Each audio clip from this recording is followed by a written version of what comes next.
Welcome back to the Daily BS. My name is Doug Larson with the Barbell Shrugged Podcast. Today's Daily BS question is, how can I improve on pistols? So that's a very open-ended question, but it comes down to a couple of things. Probably the two primary things are having adequate mobility and just simply being strong enough to squat your entire body weight on one leg. But I'm going to suggest that mobility is probably the first thing that you need to get handled in order to do a full depth pistol. So first thing, I want you to put your feet all the way together. I want you to see if you can squat all the way down, just like this, with your heels still down and your knees apart. If you can get into this position, then you probably can get into a one-legged pistol position, because this position right here is basically the same as this position right here. So if you can't get into this position at the bottom, then it's going to be very hard for you to do full pistols at all. If you can't get in a position at all, then it's going to be very hard to get in that position in a dynamic pattern, if you will. So first thing is just making sure that your ankles, if you look at me from the side, making sure that your ankles can bend.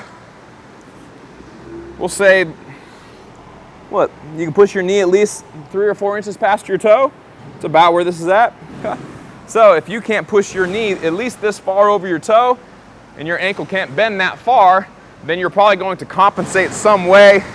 You're either going to have your feet come out and your knees dive in, which is going to be very hard on your knee, or your heels are going to have to come off the ground like that. You're going to have to do some type of compensation, and you're not going to be able to do pistols with perfect technique. So ankle mobility is probably the first thing. So basic ankle type stretches, you can always just post up, put your hips towards the pole, and push your hips forward.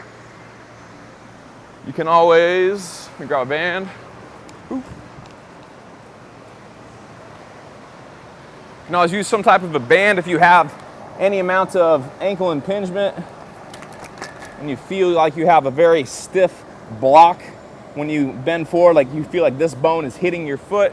You can always step and kick, stomp on the ground, and then I like to grab my shin and rotate out like this, and then I can push my shin forward over my toe as far as I can. I kind of just hang out in that position.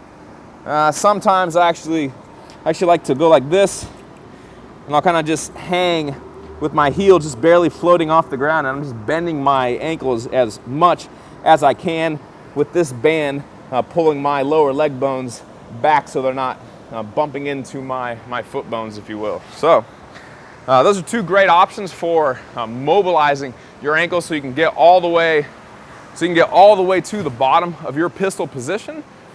Once you can get into this, once you have the range of motion to get into this bilateral pistol position where you have 2 feet on the ground, then you can start working on your pistol strength. For that, I'm going to refer you to our pistol technique wad. I go through a bunch of different scaled versions of the pistol where you can kind of work your way from very high up down to the floor, and then also a couple different ways where you can hang on to bands where you can counterbalance a little bit and they can help pull you up, and you can get a little bit of assistance just like you would on something like a band assisted pull-up, but you're doing it for your pistols. So go check out the pistols technique wad. But first, always make sure that you have enough range of motion, especially at the ankle. That's usually people's biggest restriction to be able to do a pistol through a full range of motion.